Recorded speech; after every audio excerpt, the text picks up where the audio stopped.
Hello students, I am sure आप बहुत अच्छे हैं और आपकी पढ़ाई भी अच्छी चल रही है। ये हमारा थर्ड वीडियो है होमोफोन्स पे। पहले दो वीडियोस अगर आपने नहीं देखे तो आप आई बटन पे दिए हुए इस लिंक को क्लिक कीजिए और देखिए। आज हम फिर कुछ होमोफोन्स लेंगे। तो पहला है एयर। एयर का मतलब पहले AIR का मतलब है हवा और दूसरे एयर का मतलब है उत्तराधिकारी।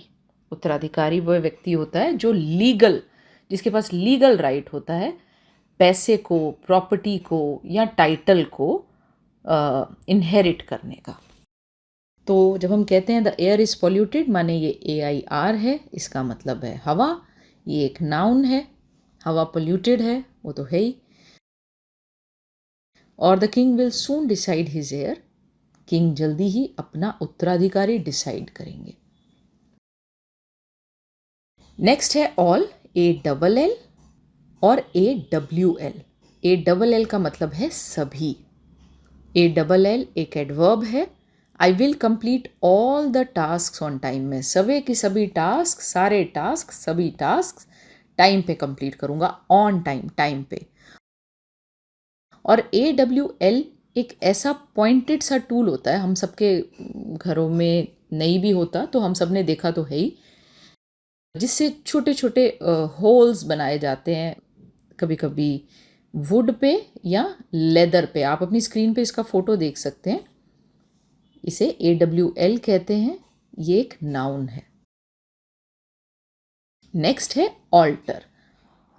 ऑल्टर जनरली चर्च में एक ऊंचे कद का टेबल हुआ करता है जो रिलीजियस सेरेमनीज में यूज़ होता है, और इसको बीच में रख के एक तरह से वर्शिप किया जाता है या कुछ रिचुअल्स परफॉर्म किए जाते हैं। ये सिग्निफाई करता है क्रिश्चियंस में the act of getting married. अगर हम ये कहते हैं they are destined for the altar, right, that means they are destined to get married. Okay, ये अल्टीमेटली शादी करें। दूसरा ऑल्टर है बदलना, चेंज करना। ठीक है, ये एक वर्ब है।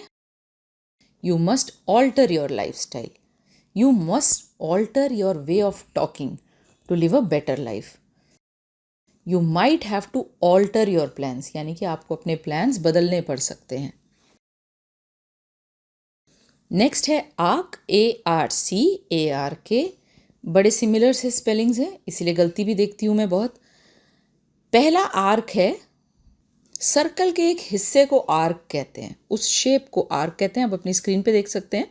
आर्क कर्व्ड शेप को कहते हैं। अक्सर बिल्डिंग्स में आपको आर्क्स दिखती हैं, बड़े बड़े गेट्स के ऊपर आपको आर्क्स दिखती हैं। The ball flu in an arc through the air, तो इसी शेप को लेते हुए बॉल फ्लू करी, माने उड़ी एयर में। और दूसरा आर्क है ARK, ये इसका मेंशन बाइबल में मिलता है। ये एक बड़ी लंबी सी वुडन शिप थी जो नोआ ने build, I mean it's a mythological story, there is a mythology in it. तो नोआ नाम के एक पर्सन थे जिन्होंने दुनिया को बचाने के लिए एक बड़ी सी वुडन शिप बनाई थी। उस वुडन शिप का नाम है आर्क। नेक्स्ट है एट, ATE और EIGHT। पहला एट है खाना, ये V2 फॉर्म है, पास्ट फॉर्म है ईट की, जिसका मतलब होता है खाना। ये एक वर्ब है। आई एट पिज़्ज़ा येस्टरडे, मैंने कल पिज़्ज़ा खाया। और दूसरा एट है एक नंबर, ये एक नंबर है तो इसमें कुछ बताने वाली बात नहीं है। नेक्स्ट पेयर है आंट और आंट। पहला है AREN', they aren't coming soon, वह जल्दी नहीं आने वाले। और दूसरा है aunt, AUNT, my aunt bakes the best cookies, मेरी आंट बेस्ट कुकीज़ बेक करती हैं। आंट कोई एक ऐसी लेडी के लिए हम यूज़ करते हैं जो हमारे से उम्र में थोड़ी बड़ी हैं, और थोड़ी नहीं, थोड़ी ज़्यादा बड़ी हैं, और हम उन्हें जानते हैं। ये आपकी मासी, चाची, मामी या कोई ऐसी लेडी हो सकती है जिन्हें आप जानते हैं। नेक्स्ट है बॉल्ड और बॉल्ड। पहला बॉल्ड एक एडजेक्टिव है जिसका मतलब है हेयरलेस, गंजा। The rate at which my hair falls I might go bald soon, मैं जल्दी ही गंजा हो जाऊंगा। दूसरा बॉल्ड वर्ब है, इसका मतलब है जोर से चिल्लाना, ठीक है, या जोर से रोना। Do it quickly she bawled, इसे जल्दी करो, उसने चिल्लाया। He was bawling his eyes out, वह अब रोश में या चिल्लाने में ऐसे लग रहा था जैसे उसकी आंखें बाहर निकल जाएंगी, वो इस तरह से चिल्ला रहा था। बॉल्ड वंस आईज आउट एक ईडियम है, इसको तब यूज़ करते हैं जब कोई बहुत ज़ोर ज़ोर से रोता है, ख़ास तौर से एक लंबे टाइम के लिए रोता है। दूसरा बॉल्ड एक वर्ब है। पहला मैंने जैसे बताया कि एक एडजेक्टिव है, तो इसे वर्ब की तरह यूज़ करेंगे। BAWL को ING लगेगा या ED लगेगा या कुछ भी नहीं लगेगा, ये टेंस पे डिपेंड करेगा, सब्जेक्ट पे भी डिपेंड करेगा, आप जानते हैं। नेक्स्ट है बैरन। बैरन कहते हैं एक सामंत को, एक ऐसा पर्सन जिसकी सोसाइटी में हाई पोजीशन है। ये वर्ड ब्रिटेन में यूज़ किया जाता है और एक नोबल मैन है। बैरन ऐसे व्यक्ति को भी कहते हैं जिसका बहुत बड़ा उद्योग हो, जो बहुत बड़ी इंडस्ट्री को कंट्रोल करता हो। बहुत बड़ा और शक्तिशाली उद्योगपति को बैरन कहा जाता है, जैसे ऑयल बैरन, जैसे ड्रग बैरन, जैसे JD रॉकफेलर ऑयल बैरन थे। BARREN, ये दूसरा बैरन है, इसका मतलब होता है बंजर, या फिर एम्प्टी के लिए भी हम बैरन का यूज़ करते हैं, BARREN का यूज़ करते हैं। कैसे यूज़ करते हैं? There is a lot of barren land in this area, ये एक एडजेक्टिव है और पहला वाला बैरन एक नाउन था। नेक्स्ट है बेस, BASE या BASS। पहला नाउन है, दूसरा नाउन भी हो सकता है, एडजेक्टिव भी हो सकता है, किस तरह हम यूज़ करते हैं उस पर डिपेंड करता है। अच्छा, पहले वाले को देखते हैं, BASE। बेस का भी इसका मल्टीपल तरह से यूज़ होता है। बेस का मतलब होता है आधार या आधारित। There is no base to his allegations, उसके एलिगेशंस का कोई बेस नहीं है। I am currently based in Chandigarh, मैं फ़िलहाल चंडीगढ़ में हूँ, यानी कि मैं चंडीगढ़ में काम करता हूँ, चंडीगढ़ में रहता हूँ। दूसरा बेस होता है म्यूज़िकल नोट्स का लोएस्ट रेंज, या एक ऐसे व्यक्ति के लिए भी इसका यूज़ किया जाता है जो इस रेंज में गाता है, लोएस्ट रेंज में जिसकी वॉइस होती है। आप बता सकते हैं किसी ऐसे सिंगर का नाम? बहुत हैं।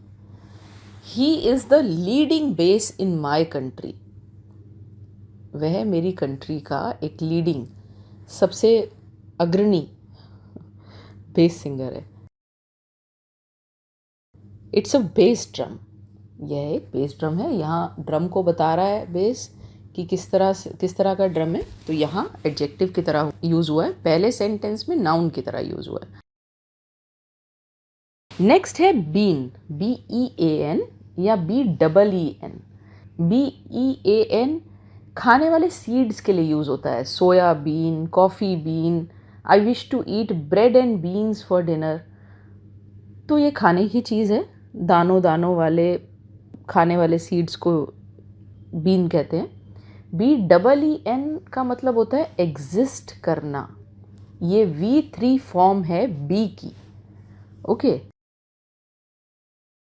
आई have been to London twice, मैं लंदन में 2 बार जा चुका हूँ। होने का यहाँ मतलब है कि जाओगे तभी वहाँ होगे ना, तभी एग्जिस्ट करोगे, तो BEEN, I have been to London twice, मैं 2 बार लंदन जा चुका हूँ। ट्रैवल करने के लिए भी बीन का यूज़ होता है, बट बेसिक मतलब यही है कि मैं लंदन में था, और लंदन में था मतलब है कि 2 बार ट्रैवल किया हूँगा, वहाँ होने के लिए ट्रैवल तो करना ही पड़ेगा।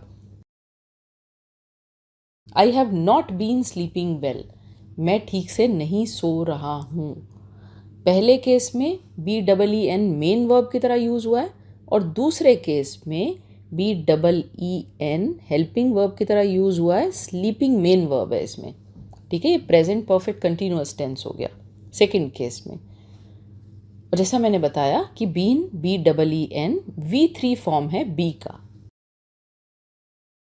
नेक्स्ट देखते हैं कास्ट, CAST, और दूसरा है CASTE। अच्छा, इसे नाउन की तरह भी यूज़ किया जा सकता है और वर्ब की तरह भी। कास्ट का मतलब है एक मूवी में काम करने वाले एक्टर्स के लिए हम कास्ट वर्ड यूज़ करते हैं, ना केवल मूवी बल्कि प्लेज शोज़ में काम करने वाले लोगों के लिए, काम करने वाले मतलब एक्ट करने वाले लोगों के लिए हम कास्ट वर्ड का यूज़ करते हैं। और उन्हें सिलेक्ट करने के प्रोसेस को, उन्हें सिलेक्ट करने के वर्ब को भी हम कास्ट कहते हैं। दूसरा है CASTE, कास्ट। ये एक सिस्टम है जिससे सोसाइटी डिवाइड होती है, लाइक जैसे हिंदू सोसाइटी डिवाइडेड है कास्ट में, और बहुत सी सोसाइटीज़ डिवाइडेड हैं कास्ट में। तो ये कास्ट सिस्टम वाला CASTE वाला कास्ट है, स्पेलिंग्स याद रखना। दूसरा पेयर है सीलिंग और सीलिंग, CEILING। ये एक नाउन है सीलिंग, इसका मतलब होता है छत। और दूसरा सीलिंग है SEALING, ये एक वर्ब है बेसिकली। सीलिंग एक नाउन भी है, इसका मतलब होता है सील कर देना, बंद कर देना अच्छी तरह। तो पहले सीलिंग का सेंटेंस देखते हैं। The ceiling is ravishing and embellished with beautiful carvings. Ceiling बहुत सुंदर है, यानी कि छत बहुत सुंदर है और सुसज्जित है, एम्बेलिश्ड मीन्स डेकोरेटेड है ब्यूटीफुल कार्विंग्स से। Your job is to fill these bottles and seal them.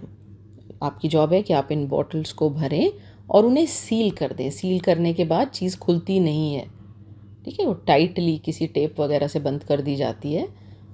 जब जनरली किसी चीज़ को हम बेचने के लिए निकालते हैं बॉटल्स वगैरह को, तो वो सील्ड होती हैं, वो अच्छी तरह बंद होती हैं।